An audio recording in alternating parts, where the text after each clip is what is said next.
पद्म पुराण का एक अध्याय और उसमें आप कह सकते हैं सदियों की कहानियां सिमटी हैं। हम्म। आज हम माघ मास महात्मा के 26वें अध्याय की परतों को खोलेंगे। हमारे पास जो टेक्स्ट है वो एक ही साथ कई दुनियाओं की सैर कराता है। बिल्कुल। एक तरफ तो इसमें सूर्यवंश की पूरी वंशावली है, मतलब बड़े बड़े राजाओं का पूरा लेखा जोखा। जी। और जैसे ही हम उस कहानी में सहज होते हैं, कथा एक ऐसा मोड़ लेती है कि हम पहुंच जाते हैं पितरों के रहस्यमयी दुनिया में। और सिर्फ इतना ही नहीं, यह अध्याय हमें ये भी बताता है कि इन दोनों दुनियाओं मतलब जीवितों की और पूर्वजों की के बीच एक पुल कैसे बनाया जाए। सही बात है। श्राद्ध की विधि से लेकर नारायण कवच जैसे आध्यात्मिक सुरक्षा उपायों तक इसमें सब कुछ है।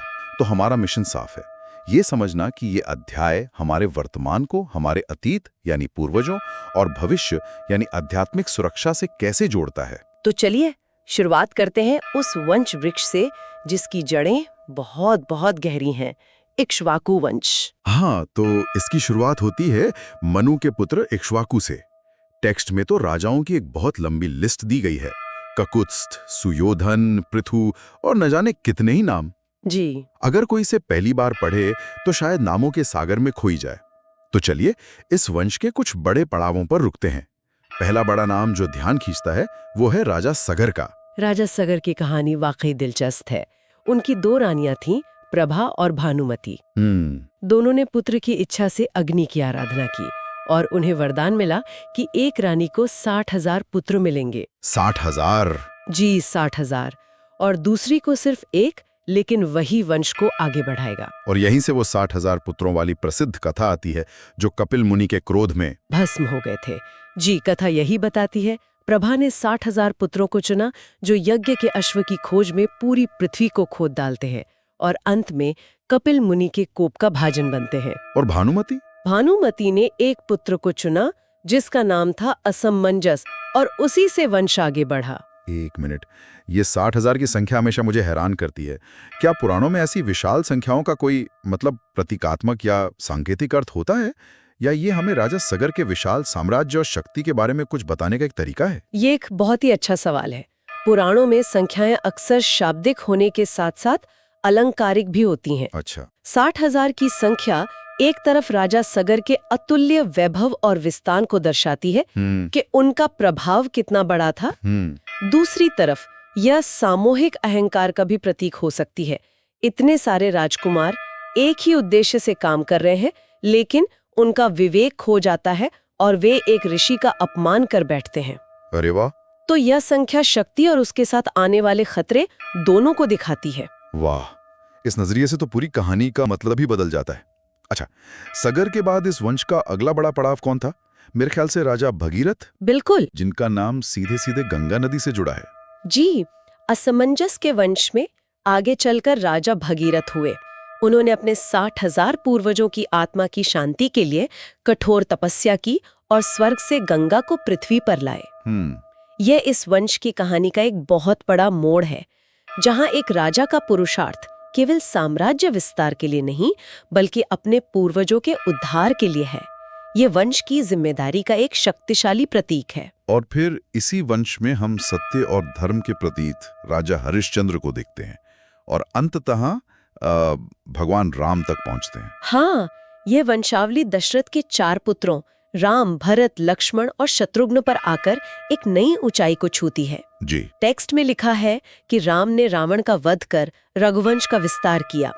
राम के बाद उनके पुत्रों कुश और लव से वंश आगे बढ़ता है। और यह सूची महाभारत के युद्ध में मारे गए राजा शतायु पर जाकर समाप्त होती है। तो यह एक तरह से पूरे त्रेता और द्वापर युग को समेट लेती है। तो राजाओं और उनके वंश की ये कहानी तो पृथ्वी पर घट रही थी, लेकिन जैसा हमने शुरू में कहा, स्रोत हमें अचानक एक दूसरी ही दुनिया में ले जाता है। वो दुनिया जहां हमारे पूर्वज रहते हैं। सही कहा। ये बात तब सामने आती है जब भीष्म एक बहुत गहरा सवाल पूछते हैं। बिल्कुल। भीष्म के प्रश्न के साथ ही कथा का रुख पूरी तरह बदल जाता है। वो पितरों के वंश के बारे में जानना चाहते हैं और यहीं से पितृलोक का वर्णन शुरू होता है, जो किसी रहस्यमयी भूगोल से कम नहीं है। टेक्स्ट में बताता है कि स्वर्ग में पितरों के 7 गण यानी समूह हैं। 7 गण। और सबसे दिलचस्प बात यह है कि इनमें से 3 मूर्ति रहित हैं, मतलब उनका कोई भौतिक स्वरूप नहीं है, और 4 मूर्तिवान हैं। जी, जिनका एक स्वरूप है। ये विभाजन बहुत आकर्षक है। इसका क्या दार्शनिक महत्व हो सकता है? क्या ये चेतना के अलग-अलग स्तरों को दर्शाता है? यह एक तरह से चेतना के स्तरों का ही संकेत है। जो 3 मूर्ति रहित गण हैं, जिन्हें वैराज कहा गया है, वे प्रजापति की संतानें हैं और इतने ऊंचे स्तर पर हैं कि देवता भी उनकी पूजा करते हैं। अच्छा। यह चेतना की वो अवस्था है जो रूप और आकार से परे है। वहीं जो 4 मूर्तिमान गण हैं, वे अलग-अलग लोकों में रहते हैं और उनके कर्मों और गुणों के अनुसार उनका स्वरूप है। तो इन मूर्तिमान पितरों के लोग कैसे हैं? आप इसे एक तरह का आध्यात्मिक एयरपोर्ट समझ सकती हैं। आध्यात्मिक एयरपोर्ट। हाँ, जैसे हर फ्लाइट का एक अलग गेट और डेस्टिनेशन होता है, वैसे ही अलग-अलग कर्मों के अनुसार पितरों के लिए अलग-अलग लोक निर्धारित हैं। जैसे सोमपथ लोक है, जहाँ कश्यप के पुत्र और अग्निस्वात पितर रहते हैं। फिर मार्तंड मंडल नामक लोक है, जहाँ अंगिरा मुनि के पुत्र मरीचि गर्भ पितृगण हैं और इन्हें राजाओं का पितर बताया गया है। यानी कि क्षत्रिय जब तीर्थों में श्राद्ध करते हैं तो वो उन्हीं को संबोधित होता है। इस लोक के बारे में कहा गया है कि वहां पहुंचकर श्राद्ध करने वाले अपने हजारों जन्मों के संबंधियों से मिलते हैं। ये एक बहुत ही, आप कह सकते हैं, भावुक कल्पना है। एक मिनट, ये बात तो हैरान करने वाली है। मैंने अपने नोट्स में पढ़ा कि इन्हीं में से एक पितृगण का संबंध नर्मदा नदी से भी है। हाँ, ये तो भूगोल और अध्यात्म को एक साथ जोड़ देता है। हाँ, ये एक अद्भुत जानकारी है जो इस टेक्स्ट में मिलती है। चौथा गण सोम पितरों का है, जो ब्रह्म लोक के ऊपर मानस नामक लोक में रहते हैं। ये योगी हैं और ब्रह्म भाव को प्राप्त कर चुके हैं। वाह। इन्हीं सोम पितरों की कन्या का नाम नर्मदा बताया गया है, जो पृथ्वी पर नदी के रूप में बहती हैं। अविश्वसनीय। ये दिखाता है कि पौराणिक सोच में नदियां, पहाड़, जंगल, ये सब केवल भौतिक नहीं है, बल्कि उनके पीछे एक आध्यात्मिक सत्ता भी है। ये तो वाकई अविश्वसनीय है। तो अब जब हमने समझ लिया है कि पितृ कौन है और वे कहाँ रहते हैं, तो अगला तार्किक सवाल यही है कि उनसे संपर्क कैसे किया जाए, और यहीं पर श्राद्ध की विधि का जिक्र आता है। बिल्कुल, और ग्रंथ एक बहुत बड़ी बात कहता है, पितृ कार्य देव कार्य से भी बढ़कर है। अच्छा, ऐसा क्यों? ऐसा इसलिए क्योंकि पितृ जल्दी प्रसन्न होते हैं, वे अपने वंशजों को आशीर्वाद देते हैं।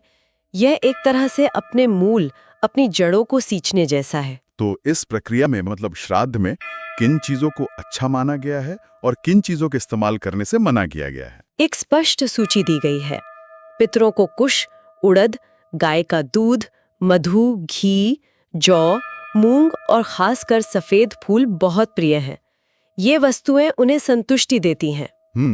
वहीं दूसरी तरफ मसूर, मटर, राजमा, कमल, धतूरा, भेड़ बकरी का दूध और महुआ जैसी कई चीजें निषेध हैं। मतलब इन्हें इस्तेमाल नहीं करना चाहिए? नहीं, कहा गया है कि अपनी उन्नति चाहने वाले को श्राद्ध में इनका उपयोग बिल्कुल नहीं करना चाहिए। इसमें ब्राह्मणों को भोजन कराने के भी कुछ नियम हैं और वो काफी विशिष्ट लगते हैं। हाँ, और ये श्राद्ध की प्रक्रिया का शायद सबसे महत्वपूर्ण हिस्सा है। टेक्स्ट कहता है कि सही ब्राह्मण का चुनाव बहुत जरूरी है। उसे वेद का ज्ञाता होना चाहिए, श्रोत्रिय होना चाहिए, शांत स्वभाव का और ईश्वर का भक्त होना चाहिए। आपने श्रोत्रिय शब्द का इस्तेमाल किया। हमारे सुनने वालों के लिए इसका सरल शब्दों में क्या मतलब है? ये वेद के ज्ञाता से अलग कैसे है? बहुत अच्छा सवाल है। वेद का ज्ञाता वो है जिसे वेदों का ज्ञान है, लेकिन श्रोत्रिय वो है जो ना केवल ज्ञानी है बल्कि वेदों में बताए गए आचरण का पालन भी करता है। अच्छा। उसका चरित्र शुद्ध है और वो अपने कर्मों से उस ज्ञान को जीता है। इसीलिए इस गुण पर इतना जोर दिया गया है। समझ गया। साथ ही यह भी स्पष्ट किया गया है कि पतित, चुगलखोर या अत्यंत रोगी व्यक्ति को श्राद्ध में नहीं बुलाना चाहिए। और एक बहुत ही अलौकिक बात बताई गई है कि निमंत्रण देने पर पितृ वायु रूप में ब्राह्मणों के शरीर में प्रवेश कर जाते हैं। जी, इसका मतलब तो ये हुआ कि ब्राह्मण को भोजन कराना सीधे सीधे पितरों तक पहुंचता है। यही इसकी मूल भावना है। ये केवल एक भोजन नहीं है बल्कि एक आध्यात्मिक माध्यम है जिससे पितरों को तृप्ति पहुंचाई जाती है। इसीलिए ब्राह्मण के ज्ञान और आचरण की शुद्धता पे इतना बल दिया गया है, क्योंकि वो एक माध्यम बन रहा है।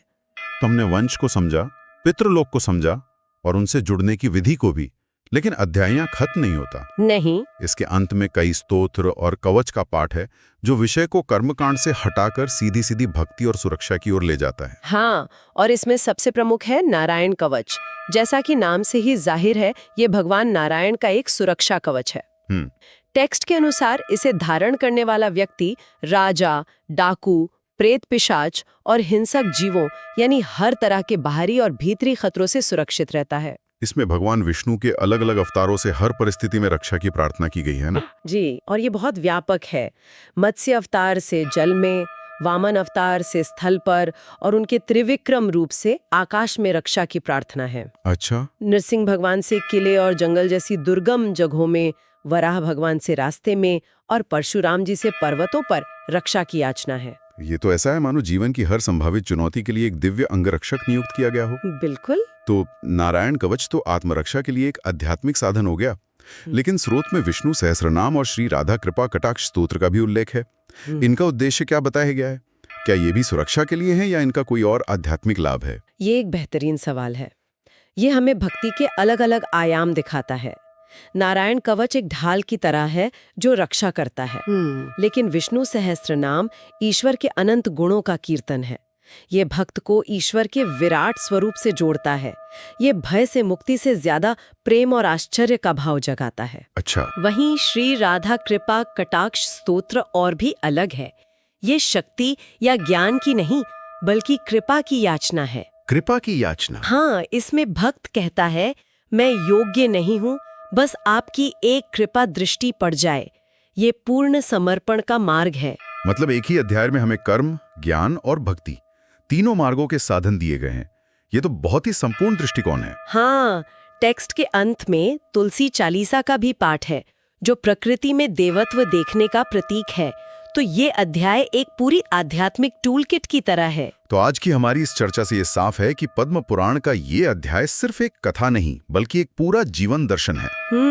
ये हमें अपनी जड़ों यानी इक्ष्वाकु वंश जैसे महान पूर्वजों से जोड़ता है। फिर ये हमें हमारे अदृश्य मूल यानी पितृलोक से भी जोड़ता है और श्राद्ध जैसी विधियों से उस संबंध को जीवित रखने का तरीका बताता है। बिल्कुल। ये दिखाता है कि हम अकेले नहीं हैं, बल्कि एक बहुत बड़ी श्रृंखला की कड़ी है। और अंत में ये हमें नारायण कवच और विभिन्न स्तोत्रों के जरिए भविष्य की अनिश्चितताओं का सामना करने के लिए आध्यात्मिक और मानसिक शक्ति देता है।